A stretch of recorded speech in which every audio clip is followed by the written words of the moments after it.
榮耀 Robot Phone， 榮耀跟阿萊合作的第一款產品，它更多的是對未來對科技的探索。那麼它跟目前榮耀的旗艦 Magic 8 Pro 比會怎麼樣呢？本期就來看看它們的對比。兩台手機的系統都升級到了最新正式版 ，Robot Phone 的系統也升級到了正式零售版，可以進行對比了。那麼本期看點如下，推薦大家仔細去看。而且通過本期節目也可以展望一下榮耀跟阿萊合作的旗艦 Magic 9系列的表現。到時候我們也會第一時間出評測的，提前關注我們，您就可以第一時間看到我們的更新了。正式測試前，還是鼓勵攝影環節，看看本期有哪些網友的攝影作品入選了吧。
前面的照片上如果有器材水印了，我都給刪去了，目的就是為了攝影環節大家多討論攝影，少討論器材。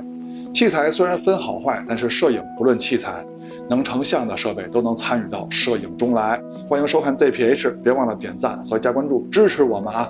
那下面就來看看這兩台手機的表現吧。這兩台手機後攝用來成像的鏡頭都是3顆，它們都有主攝跟超廣角，但是 Robot Phone 那邊是有一顆 2.7 倍的中長焦鏡頭 ，Magic 8 Pro 那邊是 3.7 倍的長焦鏡頭。現在是 Robot Phone 的拍攝界面，那麼拍攝界面呢，上期已經說過了，這裡就不再赘述了，主要說一下兩台手機在拍攝界面方面的不同。那麼它們最大的不同肯定是在錄像上了。那普通的錄像模式呢，兩邊還是一樣的，當然 Robot Phone 那邊是可以把雲台升起来的。那麼最大的不同呢，還是阿萊電影模式。在這個模式下 ，Robot Phone 可以拍攝 SDR、HDR 視頻格式，當然最重要的是可以錄制阿萊獨有的 Log C3 格式，而且在錄制的時候還可以實時預覽阿萊的 LUT 色彩。注意，這是預覽啊，並不是實時上色。錄制出來的視頻還是 Log C3 格式。到了後期的時候，你可以再套用你喜歡的 LUT 色彩。当然，你也可以直接用這些 LUT 色彩去直接錄制視頻。當然，我建議你還是用 Log C3，錄完灰片之後，後期再調節你想要的色彩。Log 格式俗稱灰片，它的功能就是最大的限度保留亮部跟暗部的細節，讓你的後期空間非常大。LUT 色彩呢，就是針對 Log 視頻開發的視頻濾鏡，可以快速給你的 Log 灰片上色，讓你的後期非常快捷。那前面提到的阿萊獨有的 Log C3 格式以及阿萊的 LUT 色彩，當然就是阿萊自己開發的嘛，也是阿萊跟榮耀合作，在這台 Robot Phone 上獨有的色彩。那 Magic 8 Pro 的拍攝界面跟 Robot Phone 當然是很像的嘛，但是它錄制 Log 格式呢是在專業模式裡邊。進入專業模式，默認的是攝影，點擊錄像之後就可以錄制視頻了，點擊 Log 按鈕就可以錄制 Log 灰片了。只不過這個 Log 格式呢，不是阿萊提供的 Log C3 格式，你套用阿萊的 LUT 色彩出來的效果呢，肯定也跟阿萊的色彩是不一樣的。不過呢，這個 Log 格式的後期空間也是挺大的。但是區別來了啊，用 Magic 8 Pro 錄制 Log 視頻的時候，如果你選擇它機身內給你推薦的 LUT 色彩的時候， Log 格式就會停止，你錄出來的視頻就是你選擇好的色彩，並不是實時預覽顏色啊，這點是跟 Robot Phone 最大的區別。但是你直接錄 Log 格式，就用灰片一直錄，錄完了之後在相冊裡邊還是可以疊加它給你提供的 LUT 色彩的。那用這兩台手機錄制的 Log 視頻，它區別大嗎？咱們可以用這組超難的場景來說明一下問題啊。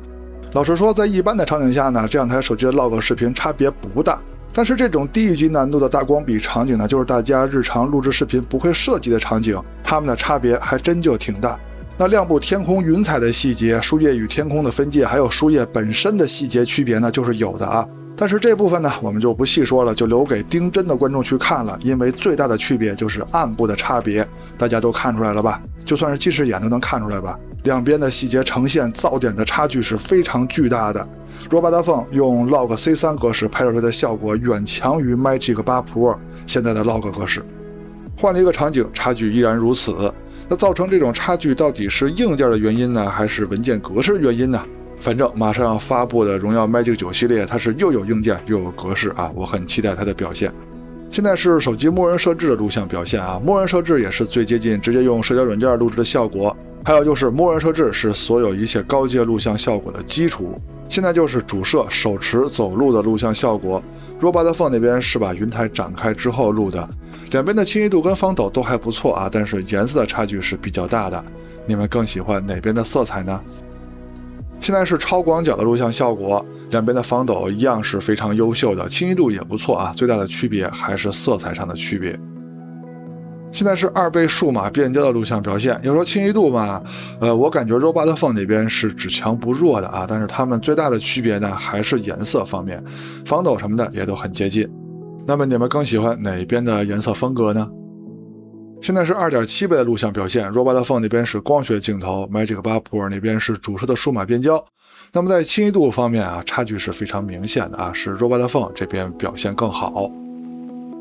現在是 3.7 倍的錄像表現 ，3.7 倍 Robot Phone 那邊就是數碼變焦了 ，Magic 8 Pro 就是光學焦段了。但是两邊在解析力的差別可沒有剛才 2.7 倍那麼大啊，兩邊的表現都還不錯。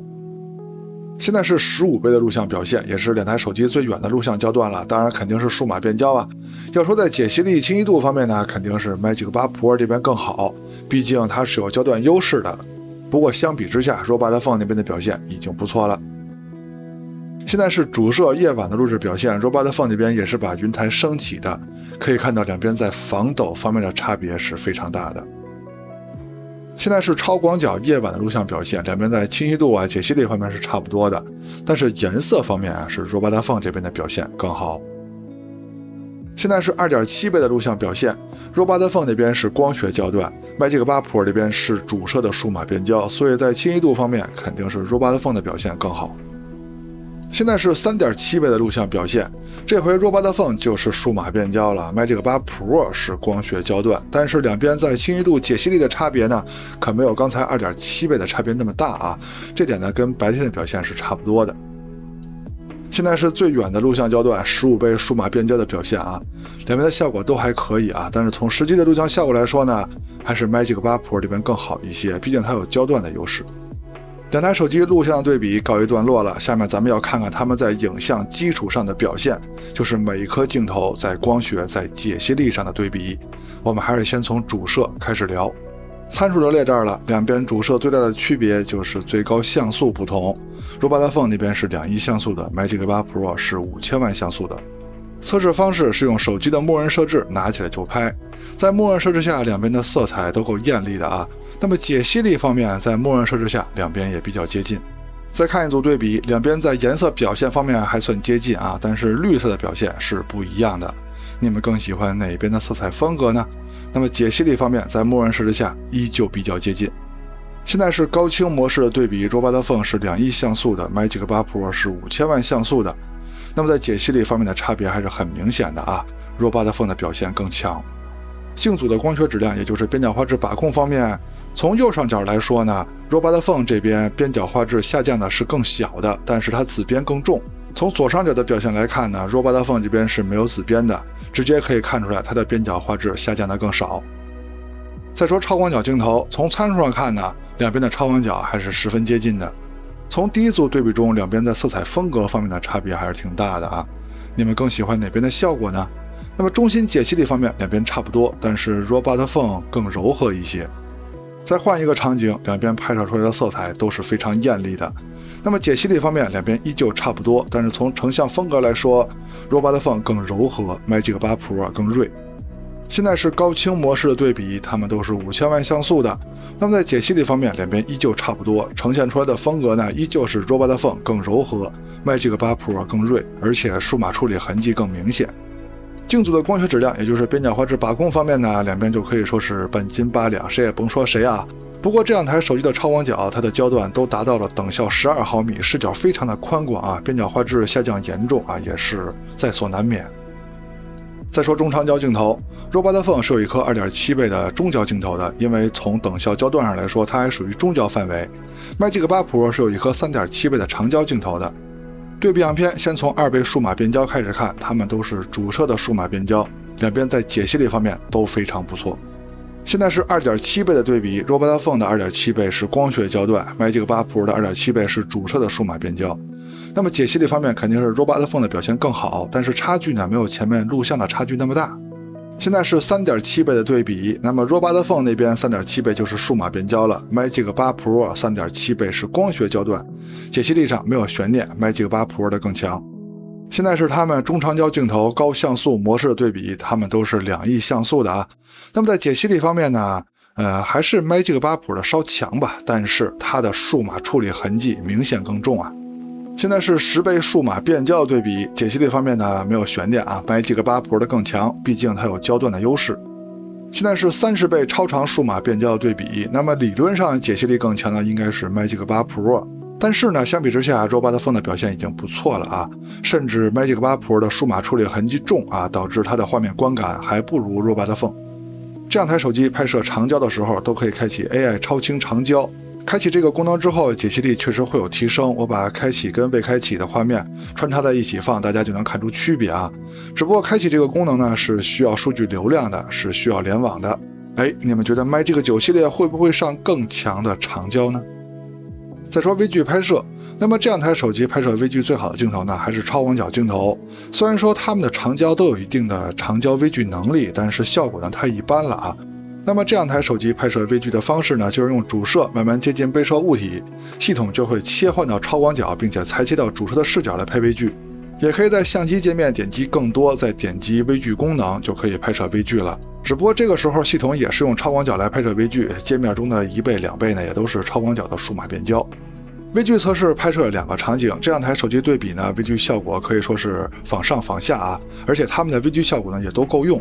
雖然說最後一個場景看着好像是 Magic 8的效果更好啊，那可能是我拍攝的問題。其實它們倆的微距效果伯仲之間。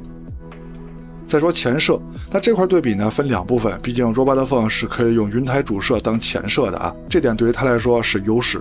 現在看到的是 Robot Phone 的雲台主攝跟 Magic 8 Pro 的屏幕前攝進行對比，兩邊在清晰度方面都是不錯的，但是視角呢是 Magic 8 Pro 的屏幕前攝更寬廣。但是從背景虛化上來說呢 ，Robot Phone 的表現更好，因為它的景深更淺，在當前攝的時候可以拍出真實的背景虛化效果。從色彩上來說 ，Robot Phone 看起來更亮堂 ，Magic 8 Pro 看起來更沉穩。相比之下呀，我更喜歡 Magic 8 Pro 的色彩。現在看到的对比，两边都是屏幕前攝的拍攝效果了。那麼從色彩上說呢 ，Robot Phone 這邊變得更沉穩了，變得比 Magic 8 Pro 更沉穩了。而且從視角上來說呢 ，Robot Phone 的視角變得也比 Magic 8 Pro 更寬廣了。磨皮美顏方面，两邊是同一水平，清晰度的表現，两邊也是不相伯仲。现在是錄像對比 ，Robot Phone 那邊用的是雲台主攝當前攝啊，那麼視角呢是沒有 Magic 8 Pro 寬廣的，但是清晰度和顏色的表現是更強的。兩邊的防抖都不錯。現在兩邊都是屏幕前攝的對比了，這回在視角方面又是 Robot Phone 的表現更好了，而且顏色方面也是 Robot Phone 的表現更好。两邊在清晰度跟防抖方面還是不相伯仲的。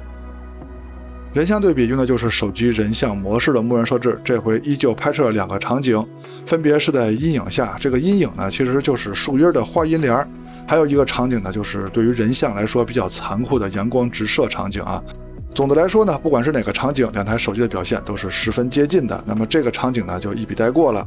總之，他們倆拍攝人像方面的效果都還不錯啊，而且效果很接近。再看直出擴張度的對比，測試直出擴張度的场景跟前面測試 log 視頻的場景一樣，都是這些變態的大光比的場景。這些場景都是消費者很少設計的場景，它的難度是非常大的，都是我們精挑細選的場景。前面 log 視頻的測試結果大家都已經看到了，那麼這兩台手機拍照的效果都要比他們 log 視頻展現出的效果要強很多。這是因為拍照的時候這兩台手機都有多張合成，一有多张合成，學問就來了。那麼高光部分，树枝與天空的分界过渡要自然，暗部在多张合成的时候不能出现发虛，也不能出现偏色的情況。那麼這兩台手機這麼多場景測試下來，它們的表現都是非常好的。尤其是 Robot Phone， 在上期測試的時候，在有些極限場景下，它的暗部是偏色的。隨着系統升級，這個情況得到了改善。就算到了這個變態的高難度場景，兩台手機的表現都非常優秀。再看夜景的表現，夜景的測試場景也是我們精挑細選的大光比場景，有強光有陰影。那麼这兩台手機無論是主攝還是超廣角在直出的情況下，它們的亮部跟暗部的細節呈現都沒問題。那麼一句話總結，就是這兩台手機在普通的城市夜景環境下，主攝跟超廣角在大部分場景下都能拍出不錯的照片。那為什麼要說大部分場景呢？是因為在某些高難度的場景下，這兩台手機的超廣角在直出的情況下都有一定概率的亮部呈現不足啊，是一定概率。因為每個场景我都會拍攝很多張照片嘛，有些照片的效果就是這樣的啊。不過沒有關係，為了防止這種現象的發生呢，你可以打開自動夜景拍攝。打開自動夜景之後，超廣角的亮部細節呈現就沒有問題了，但是成像時間會變長。現在是中長焦在城市夜景的表現。一句話總結啊，就是這兩台手機從2倍的數碼變焦到2.7倍、3.7倍，一直到10倍的數碼變焦，兩台手機的表現都十分接近，也都挺優秀的。那就算到了昏暗的场景，這兩台手機的長焦也是可以直接工作的。那麼它們從2.7倍到3.7倍，再到10倍的數碼變焦的表現，也都是十分接近的啊，效果也還不錯。下面就是真正的极暗環境測試了。我們選的測試場景呢，都是那種真正的伸手不見五指的非常暗的場景，一般消費者是不會到這種地方來拍的。我們測試的目的也是為了看設備在極限環境下它的軟硬件配合，看它的多張合成、降噪、硬件防抖、軟件防抖等綜合表現。那麼從上期的測試結果可以看出來啊 ，Robot Phone 在極限環境下的表現呢並不極致啊，也就是說它是打不過 Magic 8 Pro 的啊。這次測試的結果也是如此。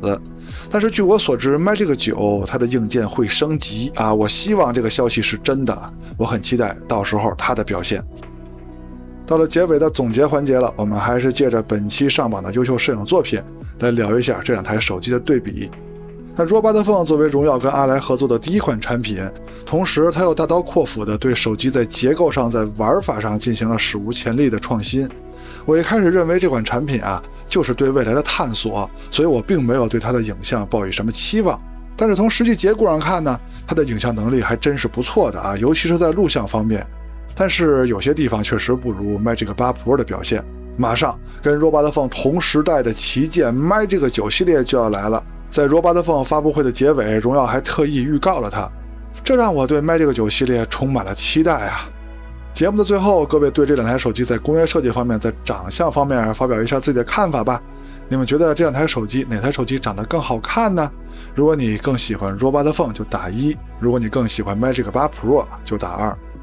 OK， 到結尾了。看完前面內容，希望在選擇方面為您提供了幫助，也希望您能喜歡我們的節目，別忘了點讚和加關注支持我們啊！我們下期節目再見，拜拜。